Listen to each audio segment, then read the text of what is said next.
Please like and subscribe to channel if you enjoyed the video. What goes through a cheater's mind during the affair? Please read. Cheaters are idiots. There are something not right in their brains.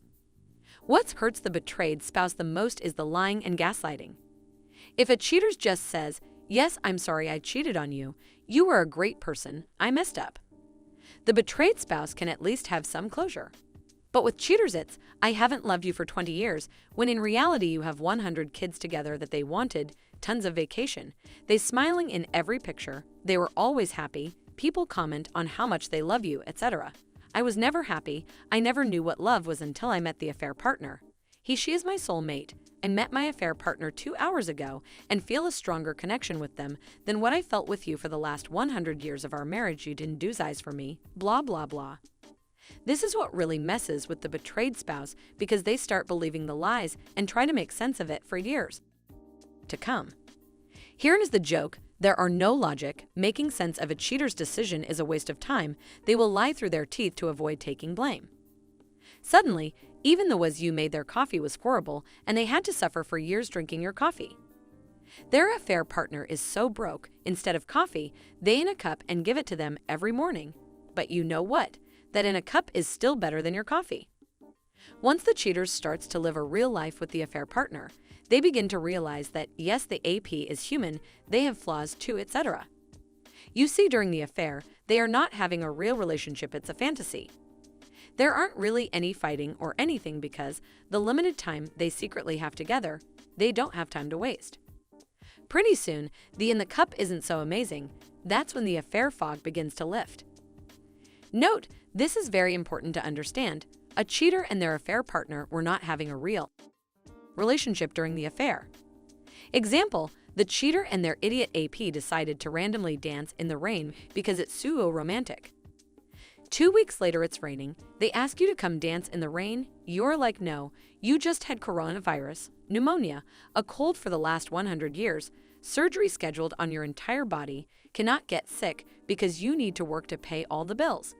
Because you said no, the cheater claims you are not romantic like their AP. You see, the cheater is testing you during the affair. If the affair partner opens the car door for them, they put you in a situation to see if you will open the car door. This is how they rationalize that the AP has more in common with them.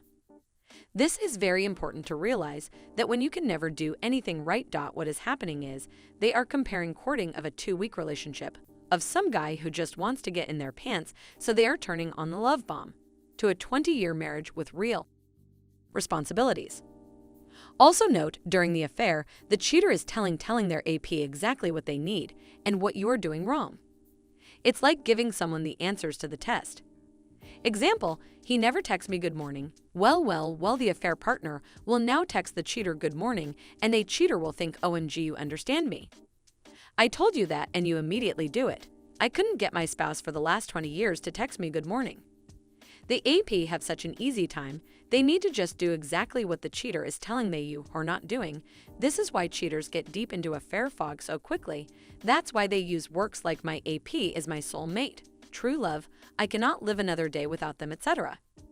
You see, the AP is proving a very small subset of things the cheater feels they are missing in the relationship, like 2%, compliments, dumb stuff, etc., while you are providing the other 98%, paying bills, taking care of kids, laundry, cleaning, supporting the entire family, power washing the driveway, changing the water pump in the car, re-roofing the entire house. I am driving the point home that you have a real relationship with responsibility with your spouse, while they have a fantasy relationship with the AP that has no responsibilities and as such seem boring compared to your relationship. The cheater doesn't realize they are only getting 2% of their needs met by the AP. They think they are getting a 1,000% of their needs met. This is why a stay-at-home mom would leave a millionaire to be with a convicted felon, with 8 kids and an infinite more amount of kids he doesn't know about. Now when they start a real relationship and bills cannot be paid, he is not taking care of her kids, it's absolute 0 degrees Kelvin in the house during winter. That's when the cheater now realized what they had. Suddenly, they realize they cannot live on compliments, sex, etc. Advice to everyone who has been cheated on, please move on. It sucks. Take it as a learning experience and live your best life. This is one of the best posts I've ever read. Everything the cheater gives up just to chase that thrill or 2%, as you say. Especially when kids are involved, you're going to lose time with your kids when divorce happens. Maybe they just think they'll never get caught, that they're too smart and you're an idiot. What a shame, especially when they are too coward to show any morals or honesty throughout until evidence is shown. Cheaters want the thrill of that side piece so bad they convince themselves that they won't get caught. My ex had her AP almost living in our house while I was deployed to Afghanistan. She convinced herself that the kids were too young to understand what was going on, and if they did tell me about the guy, she had, in her mind, inoculated herself against suspicion by telling me one of her male coworkers, the app, had been nice enough to show our son the cool weapons and vehicles being displayed at the base where she works. So when I figured out this guy had been in the house, she was able to say with a straight face, "Oh, he's that nice guy from work that just stopped by to see if your family needed anything since you were on deployment. He just wanted to support the troops." In all fairness, he did fix the bed frame that would let the mattress slip if the action on the bed got too intense. Gee, wonder how he figured out that needed repair. So here was a guy that would drive more than an hour out of his way after work every day, was picking up the kids from school, taking the whole family out to dinner and movies, and sometimes just my wife, of course. He was helping so much around the house that he worked up a sweat, or so I assume, since my son walked in on him naked in the shower in the marital bedroom. My point is that any rational person would have seen this as smoking gun evidence of an affair, but my wife wanted this guy so bad that she convinced herself that she had concocted the perfect cover story, and she would be able to successfully portray the EP as just some guy on the home front doing his patriotic duty to support my family while I was in Afghanistan. That's terrible, man. I'm sorry you had to experience that, especially while serving. I can't imagine the rage I would feel finding out he'd been in my home and around my kids. Luckily, mine is keeping hers outside the home and away from the kids' coworker. It's unfortunate that they let an affair affect parenting. Maybe they're also in love on top of the thrill of the whole thing. AP dropped her like a hot potato after the affair got exposed. I won full custody in the divorce, and she periodically begs me to take her back.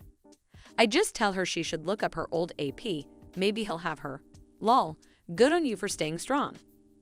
I'll definitely expose what's going on to the AP wife after revealing all evidence to my spouse in mediation. Should be a show for him that day. Serving papers next Friday, which has me pretty nervous. But I think I'm about as prepped as I can be. The paperwork serving says I'm asking for full custody, but I've pretty much heard all over the place that it'll be 50/50 with no abuse, drugs, etc. On spouse's part, think cheaters don't take things as seriously, therefore are immature, selfish, and impulsive. They are immoral, but most of the time have no idea of that. They are extremely vapid and entitled people, sort of like children in adult bodies. They are living in the moment, and those moments are about feeling good. They don't think about consequences or the impact of their behavior, and usually have an arrogance about them that they can do anything to anyone and that person will still give them what they want. This is why the best thing you can do to a cheater is leave them. It might help them see their behavior and change it.